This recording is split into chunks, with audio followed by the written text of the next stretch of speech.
ಚಂದ್ರಕಲಾ ಅವರೇ, ಇದು ಏನಿದು ಇಷ್ಟೊಂದು ಆಟೋ, ಇಷ್ಟೊಂದು ಸೌಂಡ್, ಮತ್ತೆ ಇದು ಚಾರ್ಜಿಂಗ್ ಪಾಯಿಂಟ್ ಏನಿದು? ಮೇಡಮ್ ಇಲ್ಲಿ ನಾವು ಎಲೆಕ್ಟ್ರಿಕಲ್ ಆಟೋ ತಗೊಳ್ತೀವಿ. Okay. ಚಾರ್ಜಿಂಗ್ ಮನೇಲಿ ಹಾಕೊಳಕ್ ಆಗಲ್ಲ. ಓಕೆ. ನಾವ್ ಇದು ಬೆಸ್ಕಾಂ ಕಡೆಯಿಂದ ನಮ್ಗೆ ಒಂದು ಹೆಲ್ಪ್ ಮಾಡಿದ್ದಾರೆ. 3 ಹಾ. ಆಟೋಗೆ ಚಾರ್ಜಿಂಗ್ ಹಾಕೊಳ್ಳೋದು. 3 ಆಟೋ ಆದ್ಮೇಲೆ ನಾವು ನೆಕ್ಸ್ಟ್ ಆಟೋಗಳನ್ನ ಹಾಕೋಬೇಕು. ಬರೇ 3 ಆಟೋಗೆ ಅಂದ್ರೆ ತುಂಬಾ ಪ್ರಾಬ್ಲಮ್ ಆಗ್ತಾ ಇದೆ ನಮಗೆ. ಯಾಕಂದ್ರೆ ಎಷ್ಟೋ ಜನ ಇವಾಗ ನೋಡಿ 5 ಆಟೋ ವೇಟಿಂಗ್ ಅಲ್ಲಿ. ಓ 5 ಆಟೋ ವೇಟಿಂಗ್ ಅಂದ್ರೆ 3 ಅಂದ್ರೆ 4 ಅವರ್ ಒಬ್ಬೊಬ್ರು ಗಾಡಿ ಚಾರ್ಜ್ ಮಾಡಕ್ಕೆ 4 ಅವರ್. ಹಾಗಾಗಿ ಓ, ನಮಗೆ ಹೋ, ಹೋ. ತುಂಬಾ ಪ್ರಾಬ್ಲಮ್ ಆಗ್ತಾ ಇದೆ ಮೇಡಮ್. ನಿಮ್ ಕಡೆಯಿಂದ ಅಥವಾ ಒಂದು ನಮಗೆ ಇನ್ನೊಂದ್ 2 ಪಾಯಿಂಟ್ ಇಲ್ಲೇ ಇನ್ನೊಂದ್ 3 ಪಾಯಿಂಟ್ ಹಾಕೊಟ್ರೆ ನಮಗೆ Okay, ಜಾಗ ಇಲ್ಲಿ ಇದೆ 3 ಜನಕ್ಕೆ ಒಂದು ಗಾಡಿ ಹಿಂದೆಗಡೆ 3 ಹಾಕಿದ್ರೆ 6 ಗಾಡಿ ಆಯ್ತು ಮೇಡಮ್. ಹ್ಮ್. ನೆಕ್ಸ್ಟ್ ಇಲ್ಲಿ ಹಾಕಕ್ ಆಗಿಲ್ಲ ಅಂದ್ರೆ ಅಪೋಸಿಟ್ ರೋಡ್ ಅಲ್ಲಿ ನಮಗೆ ಗಾಡಿ ನಿಲ್ಸಕ್ ಅನುಕೂಲ ಇದೆ. ಹ್ಮ್. ಅಲ್ಲಿ ಒಂದ್ ಪಾಯಿಂಟ್ ಹಾಕೊಟ್ರೆ ನಾವೆಲ್ಲರಿಗೂ ಒಂದು ಅನುಕೂಲ ಆಗುತ್ತೆ. ನಾವು ಮನೆಗೆಲ್ಲ ಹೋಗ್ಬೇಕಾದ್ರೆ 1 ಗಂಟೆ ಆಗುತ್ತೆ ಮೇಡಮ್. ಒಬ್ಬೊಬ್ರೆಲ್ಲ ಪಾಪ ನೈಟ್ ಅಲ್ಲಿ ಇಲ್ಲೇ ಮಲ್ಕೊಳ್ತಾರೆ. ಚಾರ್ಜಿಂಗ್ ಪಾಯಿಂಟ್ ಚಾರ್ಜ್ ನಾವು ನೈಟ್ ಚಾರ್ಜ್ ಮಾಡ್ಕೊಂಡ್ರೆ ಬೆಳಿಗ್ಗೆ ನಾವು ಬಾಡಿಗೆ ಹೊಡೆಯಕ್ ಆಗೋದು ಮೇಡಮ್.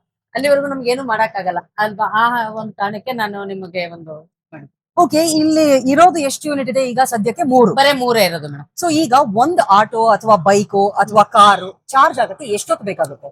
ಮೇಡಮ್ ಅವರು ಬೈಕ್ ಅವ್ರದಂತಾರು ಅವ್ರದ್ದು ಬರೇ ಬ್ಯಾಟ್ರಿ ತೆಗೆದು ಬ್ಯಾಟ್ರಿ ತಗೊಂಡ್ ಹೋಗ್ಬಿಡ್ತಾರೆ. ಅವ್ರೊಂದ್ 5 ನಿಮಿಷ. ನಮ್ಮ ಆಟೋದವರು ಫುಲ್ ಡೆಡ್ ಆದ್ಮೇಲೆ ನಾವು ಬರೋದು. ಇಲ್ಲಿ ಒಂದು 10 ಪಾಯಿಂಟ್ ಇಟ್ಕೊಂಡೇ ಬರೋದು. ನಾವು 4 ಅವರು ಒಬ್ಬ ಒಂದೊಂದ್ ಗಾಡಿ 5 ಅವರ್ ಆಗ್ತಾವ ಮೇಡಮ್. ಯಾಕೆ 250 ಕಿಲೋಮೀಟರ್ ಗಾಡಿ ಏನಿದಾವಲ್ಲ ಅದು 5 ಅವರ್. ನಮ್ದೆಲ್ಲ 4 ಅವರು ಚಾರ್ಜಿಂಗ್. ಬೆಂಗಳೂರಲ್ಲಿ ಈ ತರ ಎಷ್ಟು ಪಾಯಿಂಟ್ಸ್ ಇದೆ? ಮೇಡಮ್ ಇಲ್ಲಿ ಒಂದು, ಆಮೇಲೆ ಇದು ಯಾವ್ದಣ ಬಸವೇಶ್ವರ ನಗರದಲ್ಲಿ ಒಂದಿದೆ. ಆಮೇಲೆ ಆನಂದರಾವ್ ಸರ್ಕಲ್ ಇತ್ತು. ಆನಂದರಾವ್ ಸರ್ಕಲ್ ಅಲ್ಲಿ ಚಿಪ್ಪು ತಗೊಂಡ್ ಹೋಗ್ಬಿಟ್ಟಿದ್ದಾರೆ ಮೇಡಮ್. ಅಲ್ಲೇ ಹೋಗಿದ್ದಕ್ಕೆ ಎಲ್ರು ಸ್ವಲ್ಪ ಈಗ ಈ ಕಡೆನೆ ಬರ್ತಾ ಇದಾರೆ. ಹಾಗಾಗಿ ಒಂದ್ ಇದಾವೆ ಮೇಡಮ್, ಇಲ್ಲ ಅಂತ ಹೇಳ್ತಲ್ಲ, ಅನುಕೂಲ ಆಗ್ತಾ ಇಲ್ಲ. ಯಾಕಂದ್ರೆ ನೈಟ್ ಎಲ್ಲ ನಾವು ಅಲ್ಲಿ ಹೋಗಕ್ಕಾಗಲ್ಲ. ನಮ್ ಮನೆಗಳಿಗೆ ಎಲ್ಲಿ ಹತ್ರ ಆಗುತ್ತೆ ನಾವ್ ಅಲ್ಲೇ ಹಾಕೊಳ್ಬೇಕಲ್ಲ. Correct, correct. ಹಾಗಾಗಿ ನಮ್ಗೆ ಇಲ್ಲೇ ಒಂದು ಅನುಕೂಲ ಮಾಡ್ಕೊಡಕ್ಕೆ. ಅಲ್ಲ, ಇವಾಗ ಆನಂದರಾವ್ ಸರ್ಕಲ್ ಅಲ್ಲಿ ಚಿಪ್ಪನ್ನ ಕಳ್ತನ ಮಾಡಿ, ಇದನ್ನು ಕಳ್ತನ ಮಾಡ್ತಾರೆ. ಹೌದು ಮೇಡಮ್, ಇದನ್ನು ಕಳ್ತನ ಮಾಡಿದಾರೆ. ಹಾಗಾಗಿ ಅಲ್ಲಿ ಇತ್ತು, ಅಲ್ಲಿ 3 ಪಾಯಿಂಟೇ ಇತ್ತು. ಅಲ್ಲಿ ಹೋಗಿ ಫಸ್ಟ್ ನಾನು ಆಟೋ ತಗೊಂಡಾಗ ನಾನು ಅಲ್ಲೇ ಹಾಕ್ತಿದ್ದೆ. ಅದಾದ್ಮೇಲೆ ನಾನು ಈ ಕಡೆ ಏರಿಯಾಕ್ ಬಂದೆ. ಈಗ ಈ ಕಡೆ ಏರಿಯಾದಲ್ಲಿ ತುಂಬಾ ಜನ ಇಲ್ಲಿ ಆಟೋ ಓಡಿಸ್ತಾರೆ ಮೇಡಮ್. ಅವರು ಕೂಡ ಅವ್ರು ಆದ್ಮೇಲೆ ಅಲ್ವಾ ಮೇಡಮ್ ನಮಗ್ ಕೂಡ, ಯಾರು ಹೆಣ್ಮಕ್ಳಾದ್ರೂ ಅಷ್ಟೇ ಗಂಡ್ ಮಕ್ಳಾದ್ರೂ ಅಷ್ಟೇ, ಖಂಡಿತ ಖಂಡಿತ. ನಾವು ಬಂದು ನಾವು ವೇಟಿಂಗ್ ಅಲ್ಲಿ ನಿಲ್ಲೇಬೇಕು. ನಾವು 3 ಅವರ್ ವೇಟ್ ಮಾಡಿ ಆದ್ಮೇಲೆ ನಾವು ಆಟೋ ನಮಗೆ ಸಿಗೋದು.